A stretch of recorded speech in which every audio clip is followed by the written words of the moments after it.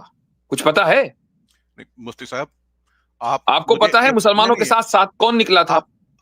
یہودی ساتھ میں نکلے تھے، اور وہ یہودی آج بھی جب مسلمان ہجرت کر کے پھر ویسٹرن افریقہ آ گئے تھے، لیبیا اور الجزائر اور الجیریا اور موراکو کے علاقے میں، تو یہاں پر آج تک یہودی آباد ہیں۔ یہ وہی یہودی ہیں جو مسلمانوں کے ساتھ اندلس سے نکلے تھے کہ بھائی ہم تو انہی کے ساتھ بہتر تھے، ہم عیسائیوں کے ساتھ کوئی رہیں گے۔